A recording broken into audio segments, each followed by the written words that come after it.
Hi everyone, this is Shravani. Welcome to my channel NCERT Medicine. In the before video, we discussed some previous year questions of Maths Pedagogy of January 2021 paper 1, and the link of the video will be provided in the description box. Please go through it. And in this video, we'll be discussing the remaining questions. And if you have not yet liked, shared, subscribe my channel, please do like, share and subscribe my channel and encourage me. Question number 36. Which of the following is the most important aspect of teaching of mathematics at primary level?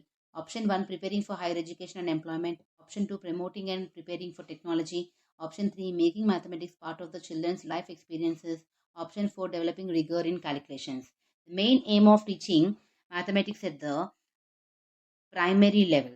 Option 1. Preparing for higher education. Our aim is not to prepare for the higher education and the employment in the primary level. The main aim of teaching mathematics should be making mathematics a part of the children's life experiences. We have to teach the children to use mathematics in the real life. Here we are teaching for the primary students, so we have to see that we are teaching mathematics that they are able to use it in the real life. Question number 37. Which of the following statement is not correct with regard to the nature of mathematics? Option 1. Primary level mathematics is concrete and does not require abstraction. Option 2. Mathematics uses special vocabulary to communicate ideas precisely. Option 3. Argumentation skill is important in construction of mathematical knowledge. Option 4. Mathematical concepts are hierarchical in nature. Here we have to search for an option which is wrong with regard to the nature of mathematics. So, mathematical concepts are hierarchical in nature. Hierarchical means nothing but from simple to complex or from or the increasing order of the concepts. You can see that first we'll be teaching students the concept of counting the numbers. Orally, the child should be able to count the numbers. Later, the child will be writing the numbers. Later, the child will be writing the number names. And later, he will be doing the before and the after concept. Like this, the concepts will be going in an increasing order, and this statement is right. And argumentation skill is important in construction of mathematical knowledge. Argumentation is nothing but a type of discussion where we will come to a conclusion that, or we will be changing our point of view. For example, if I thought any concept, if I'm having any wrong concept, and after a type of argumentation or discussion, I'll be come to a conclusion that my point of view is wrong, or the other person who is discussing with me will come to a conclusion that his point of view is wrong or right. So argumentation skill is also important in the construction of mathematical knowledge. This is also right. Option 2. Mathematics uses special vocabulary to communicate ideas precisely. And here mathematics will be using special vocabulary. We know that addition, subtraction, sum, product, these are all the special vocabulary that is used in the mathematics, and this is also right. And here the primary level mathematics is concrete and does not require abstraction. Here the statement is correct till here. The primary level mathematics should be concrete. So okay, but here we should not say that does not require abstraction.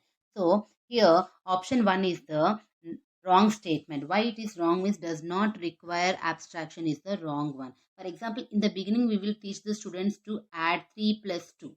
We will be asking them to draw the circles, or we will be teaching them by using fingers. You can count and we will say that 1, 2, 3, 4, 5. Here they got the answer 5.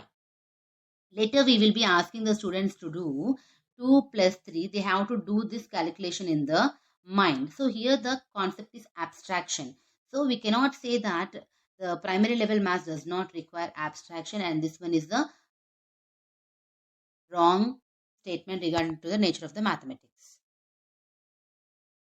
Number 38. Which of the following activities is most likely to develop spatial reasoning among students? Option 1. Identifying tessellating figures. Option 2. Drawing bar graphs to represent data. Option 3. Identifying patterns in a number chart. Option 4. Solving Sudoku puzzles. Here we have to search for an option which is most likely to develop the spatial reasoning among the students. Spatial reasoning means nothing but ability to manipulate the 3D and the 2D objects mentally. So here solving Sudoku puzzles. Here the Sudoku puzzles are used to develop the quickness in thinking and memory and recall. So there is nothing to do with the spatial reasoning. Option 4 is wrong. Identifying patterns in a number chart. Here nothing to do with the spatial reasoning. Drawing bar graphs to represent data. Yes, bar graphs are used to develop the spatial reasoning because the child should be able to draw the graph here. So something he is drawing in a space. So, but here they asked for the most likely. So, we will go for the option 1, identifying the tessellating figures, because tessellating figures means nothing but tessellating figures are the same figures that are joined together to create a pattern. For example, you see that this is an hexagon. Here, another hexagon is joined to make a pattern. Here, this is like a honeycomb. When you see the honeycomb, you see that there is a pattern of the hexagons in it. So, option 1 is the right one, which is most likely to develop the spatial reasoning among the students. This is the Sudoku puzzle, and this is used to develop the quickness in the thinking skills, and memory, recall, concentrations are developed. Concentration is developed by using this Sudoku puzzles. Next, question number 39. Which of the following is the most suitable for teaching children the concept of fractions? Option 1, number charts. Option 2, Cuisenaire rods. Option 3, abacus. And option 4, geoboards. Number charts. Here, the question is, so the following is suitable for teaching the concept of fraction. Here, number charts are used to teach the sequence or order of the number, or before and the after number.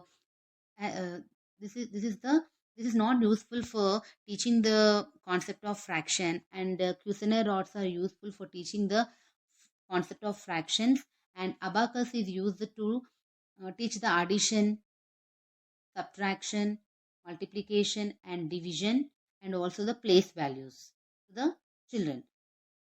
So this is also not used for teaching the concept of fractions. And geoboard is used to draw the or show the different planar figures over it, and this is also not used for teaching the concept of fractions. And you can see here that these are the Cuisenaire rods, and these are used to teach the fractions. You can see here the longer one is there, and we will ask the children how many green ones are used to make the orange one. So the child will be saying that the 2 green dots are used to make the longer one. So here the 1 green rod is half of the longer one. Like this, we'll be teaching fractions to the children by using the Cuisenaire rods. And this is abacus. Here, by using abacus, we will teach the addition to the children, place value, subtractions, and the division. And this one is the geoboard, which is used to teach the different shapes to the children, and it is also used to calculate the approximate area of the figures. Question number 40. In which of the following statements number 3 is used in ordinal sense? Option 1, all groups have 3 team members. Option 2, this box contains many sets of 3 pencils. Option 3, I live on the 3rd floor of this building. Option 4, this house has 3 rooms. Here we have to search for the ordinal sense, ordinal number, where the 3 is written in the ordinal number, ordinal form, that is first, second, third, fourth, fifth. These are the ordinal numbers, and option 3 is the right one. Here the number is written in the ordinal sense, and in the remaining places the 3 is not written in the ordinal form. I hope you enjoyed the session. If you have not yet liked, share, subscribe my channel, please do like, share and subscribe my channel, and thanks for watching.